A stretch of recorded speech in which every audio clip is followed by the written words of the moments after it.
cell phones on silent and shut your mouth. The show is about to begin. There's glitter on the floor after the party.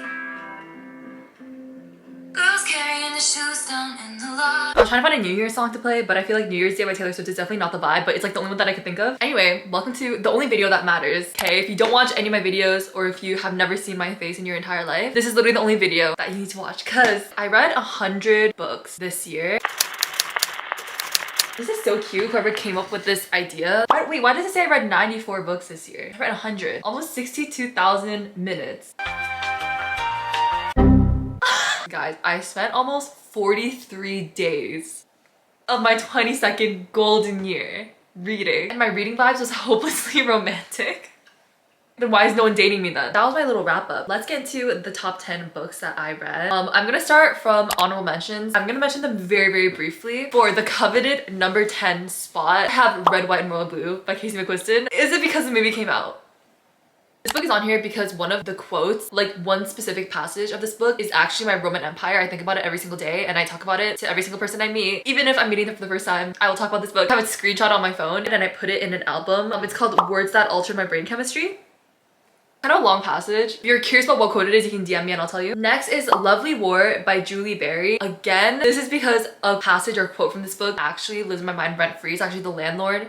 It's actually the superintendent. This is historical fiction. It tells like a couple of romance stories and they all are like intertwined during World War II. Okay, next are the last two books in the Once Upon a True Love series by Stephanie Garber. You do not need to read the Carval series in order to read this book. In fact, I recommend that you just read this book. It's like a Six of Crows situation. I don't want you to get deterred by the original series. Basically about a girl named Evangeline. She's like hopelessly in love with this boy. So she makes a deal with the Jack of Hearts. Obviously, it's those two that are gonna end up falling in love. My favorite part about this is Jax. I love him so much. He gives like Will Herondale vibes. All Will Herondale girls need to read this book. I don't even know how to explain it, but the girls who get it. Okay, moving on to number 9, and it's The Kiss Quotient by Helen Huang. I'm the last person on this entire motherfucking planet to read this book. I actually feel like this book is the exact definition of like, you need to read the right books at the right time, because this book fell into my lap right when I needed to read it. It's basically about a woman. She has really not that much interest in like love and dating, and she's never really had success with it, and she actually sometimes gives her anxiety. But because everyone is like pressuring her and asking her like, you know, when are you gonna date, she ends up hiring a male escort. It's kind of like practice, like walk her through intimacy and love and romantic. His name is Michael.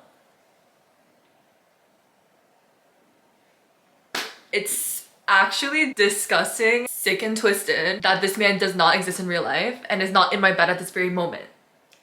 Actually. Obviously, it's like practice dating, fake dating kind of. You guys know I'm the biggest hater of fake dating, okay? I'm a hater at heart. I hate fake dating. This is the only one where it actually made me feel something because the way that, oh my god, like this man was so caring and so respectful of like her boundaries and the communication and the consent in this book, which is so sad that I'm saying this because that's literally the bare minimum. The bar's in hell. That's kind of sad, but I just loved him so much. This man was like the finest, most handsome, hottest man I've ever seen in my life because of the way that he treated this woman. I think this book has to be required reading for every man on the planet, or every single man in my entire life. I'm gonna make them read this book so that they can understand the assignment and their future partners are actually gonna be thanking me, okay? They better pay my kids tuition. This is the mother effing standard, I swear to god. And literally because of that, I got so much butterflies while I was reading this book, like especially the first chapter, like the first couple chapters. Like I was kicking my feet, giggling while reading this book because I was like, that should literally be me. That is literally the only reason why this is taking the 9th spot on this list. It would be higher if like the rest of the story and like the plot lines, I liked it more, but to be quite honest, I just liked the beginning couple chapters. Okay, number 8 spot is Yours Truly by Abby Jimenez. I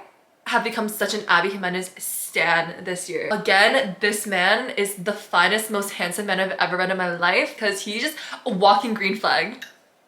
Jacob, he deals with social anxiety, and so they like don't get off on like the very best foot. Like she kind of has kind of a bad first impression of him that's like misunderstood at first impression, and so he ends up like wanting to apologize. So he ends up writing like her letters. Like that ends up being their thing where they just end up kind of writing each other letters back and forth to get to know each other, and that's how they become friends, and then they end up falling in love. And I thought it was so cute, like the development of their relationship. He is just so sweet and wholesome. Something that they always say in this book, I literally I think about this, actually this is my actual Roman Empire. Like I think about it so often. Is the two of them saying to each other like, let's just be harmless to each other. Also this man goes to therapy, walking green flag. He is the standard. Coming in the number 7 spot is Addicted After All by Kristen Becker Ritchie. You guys know I read the entire Addicted Cali Sister series. The very last line of the very last book in that entire series is my phone wallpaper. Do you see? And you literally follow them from when they're like 20 years old till they're like 40. They have children. So I can't say too much about this without spoiling it because this is probably like the 9th or 10th book in the series. It basically follows these 3 sisters, the Cali sisters. You follow all of their romances. Every trope that you would want ever. There's like a childhood friends to lovers, academic rivals to lovers, enemies to lovers. There's like forbidden love. Coming in at number 6 is Better Than the Movies by Lynn Painter. She just knew that she was that girl, okay, throughout this year. This one really pleasantly surprised me, and it's because the romance in it was so sweet and I thought the boy in it was so cute. Basically about these 2 kids in high school. They like live down the block from each other. They've kind of had like this rivalry, like a frenemy type vibe. Girl has had a crush on one of his friends and she asked Wes, the guy, to like help her, but then obviously it's like the 2 of them end up falling in love. My favorite thing ever, my favorite trope ever, is like watching someone fall in love and they don't even realize that they're falling in love and they're like a river in Egypt until like the confrontation scene where she has to face the fact that like,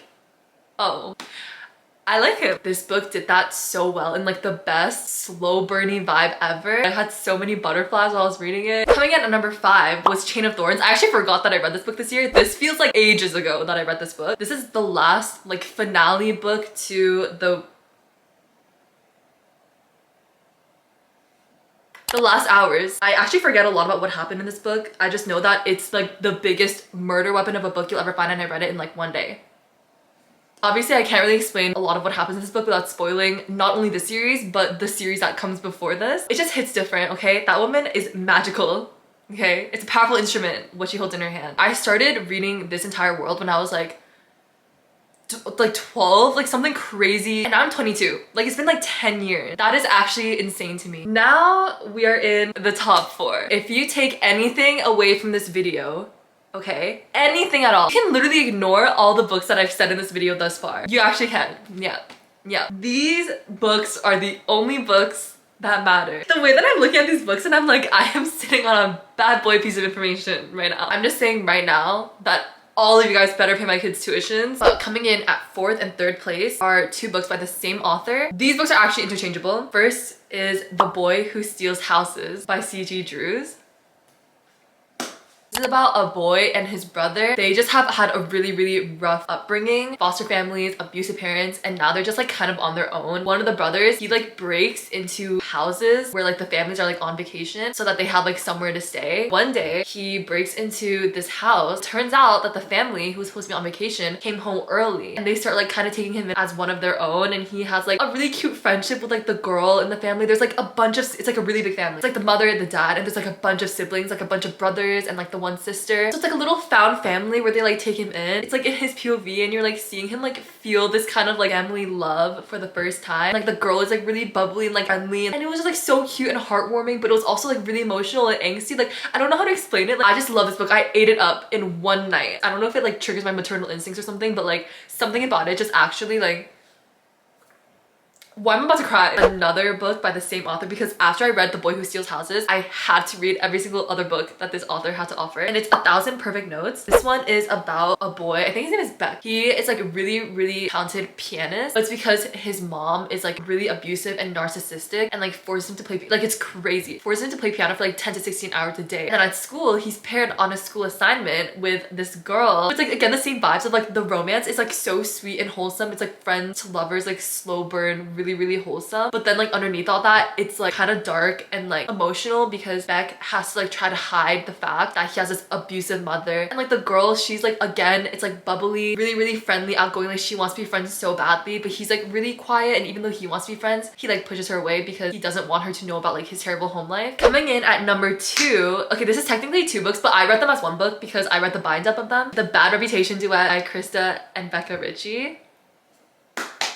I forget what the titles are. I think it's like Whatever It Takes and Wherever You Are. I don't know what order it is, but bind up is called The Bad Reputation duet that they get hinted at in Addicted After All, and they get their own spin-off duology, which is this book. I think this book probably takes the spot for my favorite ever friends to lovers book I've ever read ever. It's like the love story between Willow and Garrison. She's kind of like the bookish, kind of shy, like wholesome girl who wears glasses. She moves to this new town and she ends up meeting Garrison. He's the one with like the bad reputation, good girl, bad boy type vibes, even though I think it's like gross saying that trope, but you know. He's like kind of trying to change his ways. He's kind of like been cut off from all of his friends from before. So when the two of them end up meeting each other because they both work at the same comic book store, they end up becoming friends, and I love like the unlikely duo friendship that they build at the beginning is like, it's just so good. And it was just so cute and wholesome. It really is like my favorite Gracie Abrams song, which all I want for Christmas, by the way, Gracie, is for you to release this song. I just can't come between them. They got their own thing. Again, Roman Empire, I think about them all the time. Okay, now we're coming in to the #1 spot, my favorite book of 2023. This book, oh my gosh, it's so out of pocket, so random. I'm definitely the only person on the planet who's putting this book as their top book of 2023. But I don't care. Everyone is sleeping on this book. Just hear me out, everyone.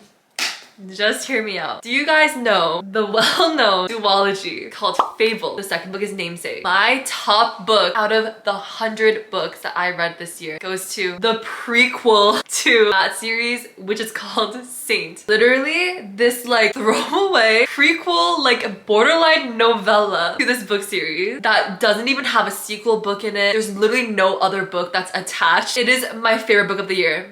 Best book I've ever read. Best romance I've ever read in my life. Top tier piece of literature in existence. Just hear me out though, because I think I can make a good case, Your Honor. If you know, you know. If you have an understanding, then you know. Original book series, the main character, her name is Fable. She's the daughter to the most famous, like infamous ship captain, literally a fictional creature. Like the lore around him, he has a big reputation. His name's Saint. Throughout that series, every person and their mother's mother's dogs, goldfish's neighbor's cousin, all they talk about ever is Saint and how much he loved Fable's mother. Earth-shattering, death-defying, soul-crunching, gut-wrenching, catastrophic. He would move mountains, separate the ocean, walk through deserts to the end of the earth for her. And so when Fable's mom died, it absolutely destroyed him. And that's where the book kicks off. Saint, the prequel, follows that love story. Like, what?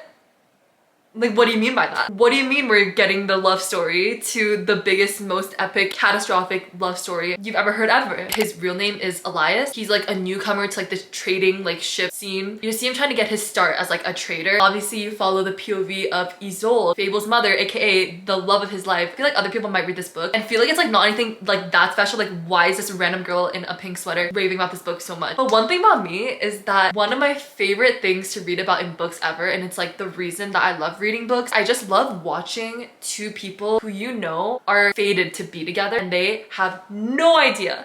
Homegirl has no clue. I don't know, something about that, I just love it so much. I eat it up. Something about reading this happen between two people and being like, oh, they don't even know what's gonna hit them. They have no idea that their life just changed. I don't know what that is. Can someone explain to me? I feel like there must be some Scandinavian word for this that doesn't exist in English. This also again has one of my favorite things ever that I already mentioned. Watching someone like fight their feelings, like the resistance, like watching someone have to admit to themselves that they feel something for this person, but they're like a river in Egypt the entire time. And then like when they finally break and confrontation, like the payoff is so good. The slow burn was so good, especially him, watching him have to admit to himself. It was so satisfying, gave me so many butterflies. This book was like just a perfect storm of like everything I love in a book. That is gonna be the end for this video. Please let me know what your top books of the year were. Follow me on my socials, are all linked in the description. Happy 2024! Bye! Good fortune, Toby!